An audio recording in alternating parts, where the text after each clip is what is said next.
এখন আপনাদেরকে এমন একটি ভিডিও দেখাবো যে ভিডিও দেখলে এই বাইকারকে আপনি জুতো পেটা করবেন, জুতো পেটা করতে মন চাইবে আপনার এই বাইকারকে দেখলে। কতটা অমানুষ একটু দেখুন, দেখলে বুঝতে পারবেন।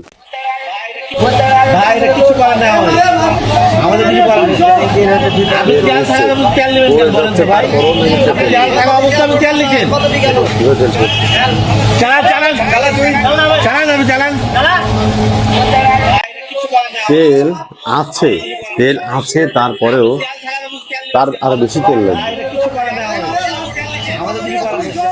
এবার বেশি করে পাম্পালার তেল ভরে দিচ্ছে, তেল খা। কিছু কিছু মানুষের জন্য কিছু কিছু মানুষ তেল পাচ্ছে না। এটা কোন ধরনের কাজ এগুলা?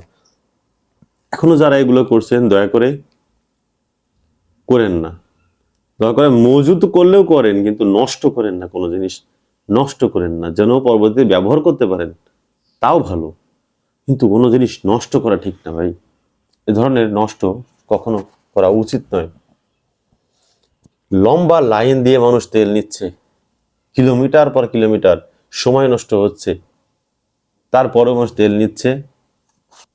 তাদের প্রয়োজন, আর যাদের প্রয়োজন না তারা এইভাবে তেল নিয়েন না, দয়া করে নিয়েন না। কাজের সময় যাদের প্রয়োজন আসলে তারা তেল পাবে না, আপনাদের এই ধরনের কিছু কাজের কারণে দয়া করে এমন কাজ কখনোই করবেন না,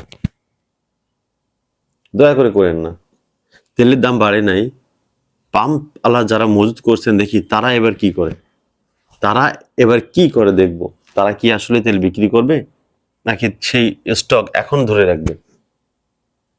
বাংলাদেশের প্রতিটি মানুষ অসাধু, প্রতিটি ব্যবসায়ী অসাধু।